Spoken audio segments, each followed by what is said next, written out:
मैं एहसन को आज जो बुलाने का मकसद था ना, वो तो चले ठीक है, एहसन बड़े आर्टिस्ट हैं माशाल्लाह से, अच्छा काम करते हैं, क्वालिटी काम करते हैं, ईमानदारी से काम करते हैं। थैंक जो यू। मेरी पॉडकास्ट का आज दोस्तों मकसद था, वो आज मैं आपको बताता हूँ। क्योंकि जो एहसन है ना, वो अभी हाल ही में कुछ साल पहले कैंसर से जो है वो जंग लड़ रहे थे।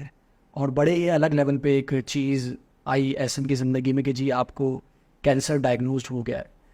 उसकी वजह ये कि अभी हम थोड़ी देर पहले हम बातें कर रहे थे मोटिवेशन की, क्योंकि मैं चाहता हूँ कि जब एक सर्वाइवर ये बात करता है ना, कि जब किसी चीज़ से सफ़र करके उससे सर्वाइव करके आगे आता है, तो उसकी बातों का वजन एक अलग लेवल पे होता है। क्योंकि वैसे तो बड़ी नफाजी तो कोई भी यूज़ कर सकता है, जी ये नहीं करना चाहिए, वो नहीं करना चाहिए, अरे क्या दिन छोटा कर लेते हो। लेकिन कहते हैं ना, जब आप उसके अंदर होते हो, उस सिचुएशन के अंदर होते हो और उससे फिर लड़ रहे होते हो, फिर निकल रहे होते हो, काफ़ी सारे फेजेस आते हैं।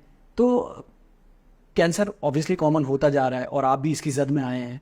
तो ज़रा बताएंगे क्या हुआ था आपके साथ, अपना अरशद भाई अगर आप बहुत। कंफर्टेबल हैं इसको शेयर करने के लिए। बिल्कुल बिल्कुल, मैं कंफर्टेबल हूँ। आज आने का रीज़न ये था कि मैं थोड़ी सी अपनी ऑडियंस को अवेयरनेस क्रिएट कर सकूँ, इसके वाले से अपनी एक छोटी सी जर्नी है वो बता सकूँ, ताकि कुछ लोग जो मुझे अभी देख रहे हैं उनको लगे कि ज़िंदगी में कभी भी कोई चीज़ दी एंड नहीं होती जब तक अल्लाह ताला ना चाहे। बिल्कुल ऐसा ही। तो ऐसा ही कुछ सिलसिला हुआ। 2021 में मुझे कुछ सिम्टम्स आए, जिसमें मुझे काफ़ी ज़्यादा एक्सेसिव ब्लीडिंग हो रही थी, स्टूल ब्लीडिंग जिसे कहते हैं। तो मैं आई वॉज वेरी शॉक कि यार मुझे क्यों हो रही है ऐसा, मैंने तो कभी इतना कुछ ज़्यादा कुछ बाहर से खाना वाना कुछ ऐसा सिलसिला है नहीं। तो मेरा बेबी भी उस टाइम होने वाला था, फर्स्ट बेबी था आफ्टर 4 years ऑफ मैरिज में। तो मैंने थोड़ा सा उसको लाइटली ले लिया है 2-3 महीने। लेकिन जब उसकी डिलीवरी हो गई तो मैंने फिर उसका डॉक्टर से कंसर्न किया। मैंने डॉक्टर को अपने सिम्टम्स बताया कि सर ये इस तरीके से हो रहा है और काफ़ी सीवियर पेन होता है, मुझे क्रैम्प्स बहुत उठते हैं और ऐसा होता है कभी कभार मैं बाइक चलाते रहते चीख पड़ता हूँ कि यार ये मुझे क्या हो रहा है। मुझे बैक में बहुत पेन होता था, हाथ पाँव में बहुत खिंचन होती थी और यू वोंट बिलीव कि मैं डेली 20 से 25 टैबलेट्स खाता था पेन किलर की। इस लेवल का मुझे सीवियर पेन स्टार्ट हो गया। एक्चुअली इट वाज, बस अब मैं उसको क्या बोलूँ, डॉक्टर साहब को मैंने जब सिम्टम बताया तो पाइल्स हैं या कुछ इस तरह या की, या मैं कुछ मुझे कुछ डाउट था। मैं LNH हॉस्पिटल है यहाँ पे, मैं वहाँ गया तो सर से मैंने बोला कि सर मुझे इस तरीके से कंप्लेंट आ रही है, एक्सेसिव स्टूल ब्लीडिंग हो रही है, वेट लॉस हो रहा है और बहुत सीवियर पेन है कि मैं इस तरीके से ट्रॉमेटिक कंडीशन में मैं सर्वाइव नहीं कर पा रहा बगैर पेन किलर खाए हुए। तो सर ने मेरे सामने बोला कि बेटा आप परेशान नहीं होइएगा, लेकिन ये कैंसर के सिम्टम है। तो उन्होंने बगैर किसी स्कैन को कराए हुए मुझे फेस पे उन्होंने बोल दिया था कि ये कैंसर है आपको और आप इंशाल्लाह देखते हैं, प्लान करते हैं, कोलोनोस्कोपी प्लान करते हैं, बायोप्सी वगैरह लेते हैं। आप परसों आए मेरे पास, सैटरडे का दिन था। एक दिन मैंने रेस्ट किया, कोलोन वॉश वगैरह उन्होंने कुछ दिए थे वो पी पा के मैं मंडे की सुबह में पहुंचा। उन्होंने मुझे खैर वो एनेस्थीसिया दिया तो बायोप्सी ली गई। तो उसमें जो है बेसिकली मुझे मैलिग्नेंट एडिनोकार्सिनोमा, जो कि कोलोन कैंसर कहलाता है, रेक्टल में हो जाता है, कोलोरेक्टल कैंसर कहलाता है, वो बेसिकली डायग्नोज हुआ सेकंड स्टेज पे। So it was a very challenging moment. तो मैंने कहा आप भाई करना तो है इसको, आप छोड़ तो सकते नहीं है, क्योंकि अब ये इसके बाद ये लाइफ थ्रेटनिंग बनता जा रहा है और मेरा बेटा अभी 10 दिन का है। तो मेरे लिए काफ़ी एक टफ सिचुएशन थी। तो I was very much concern regarding this. तो मैंने फिर अपने पापा को बताया, रियली जेंटलमैन पर्सन, और जितना उनका शुक्र अदा करूं कम है। हिम्मत नहीं आ रही उन्होंने। अमूमन ऐसा होता है कि पेरेंट्स सरेंडर कर देते हैं, यार ये तो कैंसर का नाम सुन के हमारे समझते हैं पता नहीं क्या चीज़ होगी ना। तो मेरे फादर ने मुझे बोला कि जो तुम कर सकते हो ना तुम करो, मैं तुम्हारे साथ चलूंगा, कराऊंगा इंशाल्लाह। हालांकि मैं उस टाइम बहुत वीक होता जा रहा था, मेरी बॉडी सपोर्ट करना छोड़ती जा रही थी मेरा, क्योंकि स्पीड से जो है ना वो वेट लॉस हो रहा था और ब्लड लॉस हो रहा था और एवरी टाइम मुझे इतना पेन होता था कि मैं I can't just tell you imagine, जिसको हो रहा है उसको ये अंदाज़ा होता है क्या होता है। तो बहरहाल हमने कुछ सर्जन्स को दिखाया। सर्जन्स ने जो बेसिकली उसके हवाले से कुछ टेस्ट वगैरह करवाए, MRIs वगैरह, CT स्कैन्स वगैरह। तब पता लगा कि वो एनल रीजन से 7-8 सेंटीमीटर जो है वो अप हो गया है और वो काफ़ी एक्सेसिव हो रहा था कि उसने जो करीब के ऑर्गन्स है ना उनने उसको जाके जो है ना रीच करना शुरू कर दिया था, जिसमें वो प्रोस्टेट इन्वॉल्व था, कुछ लिम्फ्स नोड्स बन गए थे, ज़रात इधर उधर ट्रांसफ़र हो रहे थे। तो वो काफ़ी एक डेंजरस चीज़ बनती जा रही थी। तो उसका हल ये था कि मैं एक सर्जरी करवाता, जिसको आप कोलोस्टोमी कहते हैं। तो वो हमारे सिविल हॉस्पिटल में एक डेडिकेटेड वार्ड है हमारे कराची के अंदर। तो वहाँ पे क्योंकि मैं इस फील्ड से ताल्लुक़ रखता हूँ तो मेरे कुछ वहाँ पे कॉन्टैक्ट्स थे। तो स्पीडली उस काम को कराया गया, कोलोस्टोमी हुई। देन उन्होंने मुझे SIUT रेफ़र किया, बहुत एक अच्छे इदारे में जो अदीब रिजवी साहब के अंडर सुपरविजन काम कर रहे हैं doctors. I just appreciate them also. उन्होंने मुझे अपना कीमोथेरेपी के अंदर साइकिल्स पूरे करवाए। मंथ में एक साइकिल होता था मेरा, 6 साइकिल कीमोथेरेपी के हुए। आफ्टर दैट 1 मंथ की रेडिएशन मैंने कंप्लीट करी। लेकिन इस सब के दौरान अल्लाह ताला की तरफ से ऐसा इम्तिहान था कि वो जो ट्यूमर था ना, वो जाके स्टैटिक हो गया था, लेकिन वो छोटा नहीं हो रहा था। मेरा ये सब पेन लेने का मतलब ये था कि वो छोटा हो गया, मैं सर्जरी करवा के उसको रिमूव करा के एक नॉर्मल लाइफ में वापस आऊँ।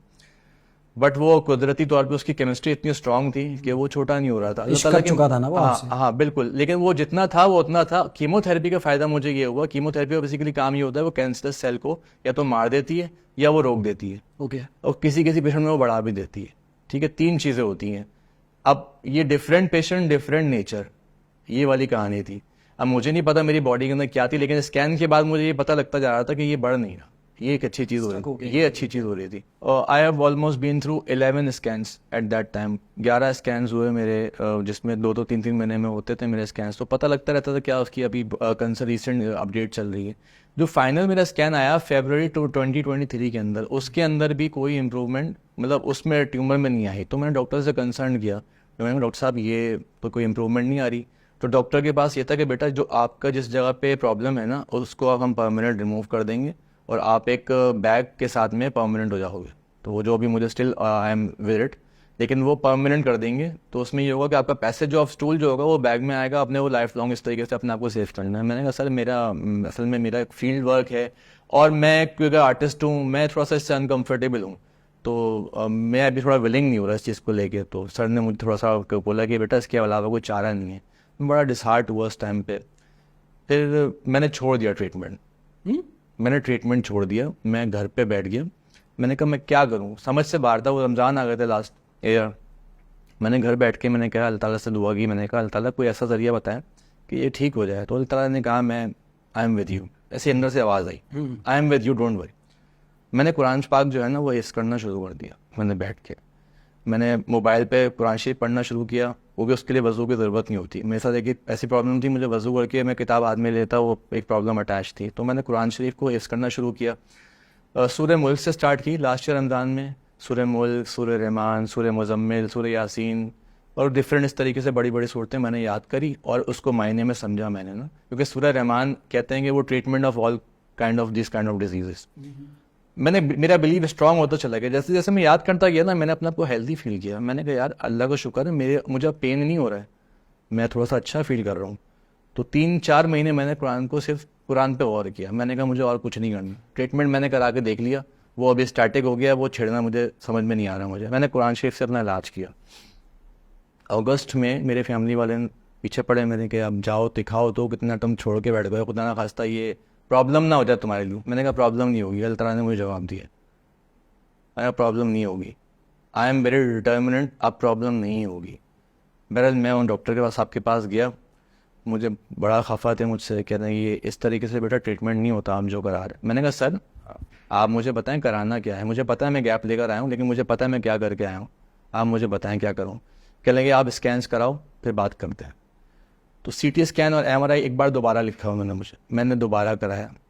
अल्हम्दुलिल्लाह वो छोटा होना शुरू हो गया ट्यूमर। जो ट्रीटमेंट से नहीं सही हो रहा था वो कुरान से छोटा होना शुरू हो गया। तो मैंने कहा सर मैंने आपसे कहा था, कह रहे अब उसके बाद सर की एक बात थी कि बेटा इसमें कुछ इंडिकेटर्स आए हैं, इसमें कुछ इंडिकेटर्स आए हैं, मुझे डाउट है कि आपका ट्यूमर जो है अब वो बोन्स में डिपॉजिट हो रहा है, मेरा एक कंसर्न है। मैंने कहा सर आप बताएं आगे क्या करना है, मुझे उम्मीद है कुछ नहीं हुआ होगा। कह रहे हैं यार तुम अजीब से पेशेंट आए हो मेरे पास, वरना आमतौर पे जो पेशेंट होता है वो कैंसर का लफ्ज़ सुन के डर जाता है। वो बोलता है कि सर मैं क्या करूं, मेरे पास तो मेरी तो ज़िंदगी ख़त्म हो गई, मुझे तो कुछ समझ ही नहीं आ रहा, कुछ दिखाई नहीं दे रहा। मैंने कहा सर मैं नहीं हूँ उस तरीके का, मेरे साथ अल्लाह है, अल्लाह की मदद है और मेरा बिलीव है कि मैं करके दिखाऊँ। क्या चलो देखते हैं। कह लेंगे यार तुम ऐसी मिसाल बात कर रहे हो जैसे एक कबूतर के सामने एक बिल्ली को, अपना बिल्ली के सामने कबूतर रख दो, कबूतर अपनी आंखें बंद कर ले तो क्या बिल्ली कबूतर को नहीं खाएगी। तो मैंने उनसे जुगत मारी, मैंने कहा सर मैं कबूतर को बेहोश करना जानता हूँ और बिल्ली को बेहोश करना जानता हूँ। तो ही वॉज वेरी अमेज्ड कि यार ये अजीब सा पेशेंट आ गया मेरे पास, कुछ समझ से बाहर है। मैंने कहा सर आप मुझे बताएं क्या करना है। कह रहे हैं ये अब एक पेट CT स्कैन आता है, वो एडवांस CT स्कैन होता है, वो कुछ ही इधर कराची में कुछ ही जगहों पे होता है। JPMC में एटॉमिक एनर्जी सेंटर के करीब में कुछ है, वहाँ पे एक डेडिकेटेड प्लांट है और एक बोन स्कैन मुझे उन्होंने लिख के दिया। तो मैंने डेट्स ली और जनवरी में मैंने पेट सिटी कराया और फरवरी में मैंने बोन स्कैन कराया। अब मैं क्या बताऊँ आपको, अल्हम्दुलिल्लाह जब स्कैन के रिजल्ट्स आए ना तो उसमें जो था ना वो भी नहीं आया tumour. It has been almost gone. और अल्लाह का शुक्र है कि अब मैं उसके क्या बोल सकता हूँ, मेरे पास तो अल्फाज है नहीं। जो करता है अल्लाह की ज़ात करती है। मैंने अभी रिसेंट टेस्ट कराए तो उसके अंदर there are no problem at all. कोई मेटास्टैटिक इन्वॉल्वमेंट नहीं किसी ऑर्गन में, कोई स्केलेटन में, कोई बोन में डिपॉजिट नहीं। सब अल्लाह के करम है, सब अल्लाह के मेरे जो है ना काम है। इंसान सिर्फ डरा सकता है या इंसान सिर्फ इलाज कर सकता है, करने वाली साथ मेरे रब की है। मैं इस वक्त बड़ा रेयर होता है, मैं कभी कुछ बात करता हूँ तो मैं बहुत कुछ होता है मेरे पास कहने को ना कि मैं ये इसका ये कहूँगा, इसका ये कहूँगा, इस पे भाई ये कहूँगा। मैं लिटरली इस वक्त स्पीचलेस हूँ। मुझे नहीं पता मुझे क्या कहना चाहिए, मुझे नहीं पता मुझे क्या इस पे कहना चाहिए। क्या कि सूरह रहमान, सूरह मुल्क, ये सारी स्टडीज़, फिर अल्लाह की आवाज़ आना कि टेंशन ना लो मैं हूँ, बिल्कुल बिल्कुल। और उस चीज़ को पकड़ना, उस चीज़ को सही सिम्त में लेके जाना कि देखे ना, बिलीव जो है ना, इंटरनल बिलीव, मुझे लगता है कि सारे केमिकल, सारे हार्मोन, सारी ये कैंसर वैंसर सारे अंदर बॉडी में मौजूद है। बिल्कुल, अभी भी मेरे बॉडी में भी बिल्कुल, होंगे। बिल्कुल। लेकिन वो एक्टिव होते हैं या वो डिसेबल हो जाते हैं। उसकी वजह ये होती है कि आपकी will power, connection of God, आपका गॉड से कनेक्शन कैसा, अल्लाह से कैसा आपका राब्ता है। राइट। तो आपको जब लगता है ना कि यार मुझे कुछ नहीं, क्योंकि आप तवक्कुल करते हैं ना अल्लाह से कि जी अल्लाह तवक्कुल है, मैं मुझे पता है मुझे कुछ नहीं होगा, तो वो जो हार्मोन्स आपकी बॉडी से डिस्चार्ज होते हैं ना, वो आपको बड़ा बिल्कुल ठीक कर देते हैं।